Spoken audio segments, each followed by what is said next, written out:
Hello everybody and welcome back to my channel. It's one of my favorite scenes happening right there. Can you see it?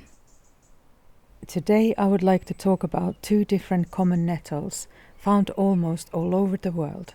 The stinging nettle Urtica dioica and the dwarf nettle Urtica urens. These are incredibly nutritious, medicinal and beneficial plants to have in your garden and surroundings. Both the varieties have an equal therapeutic qualities, with the dioica variety being used for its seeds and roots specifically. Nettles are used in shampoos and in other cosmetics. It is consumed as tea or tincture and in cooking, which is my favorite. I like to use it instead of spinach because it has a higher protein content than spinach and I prefer the taste. Blanching the leaves takes the sting off as well as removes the possible oxalates from the leaves, just like with any other greens.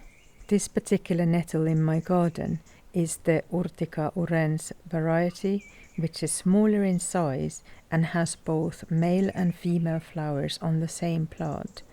It is also called the burning nettle or dwarf nettle among other common names. It is an annual plant, unlike the other type of nettle, the stinging nettle or Urtica dioica. This is a perennial plant and much taller. It also has male and female flowers separately, as the name dioica suggests.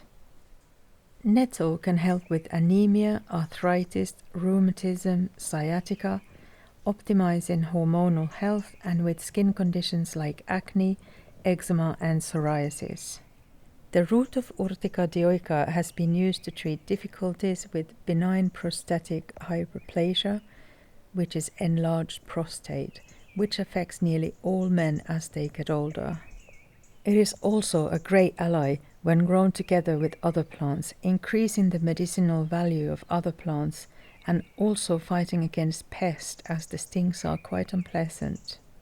The fibers from the plant are also strong and it has been used to make clothing, rope and also fabric dye. The leaves give a green dye while the root gives a yellow color. The plant contains long, thin, hollow hairs, which contain formic acid and histamine among other chemicals, and it is the histamine which causes the stinging sensation when those hairs are brushed against. But even being stung by nettles is good for you.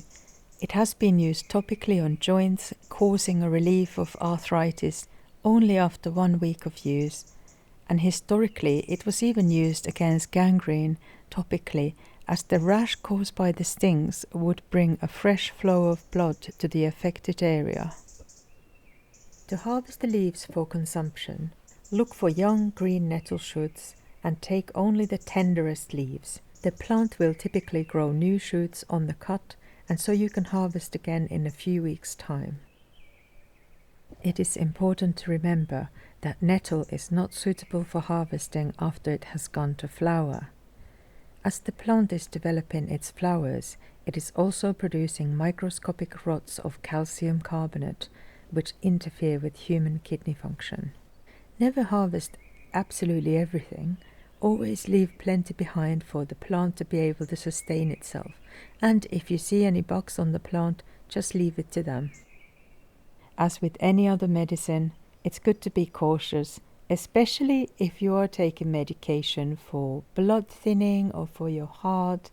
Just check with your doctor. So that's it from me this week. I hope you've enjoyed getting to know this ancient, healing, nutritionally packed and very common plant.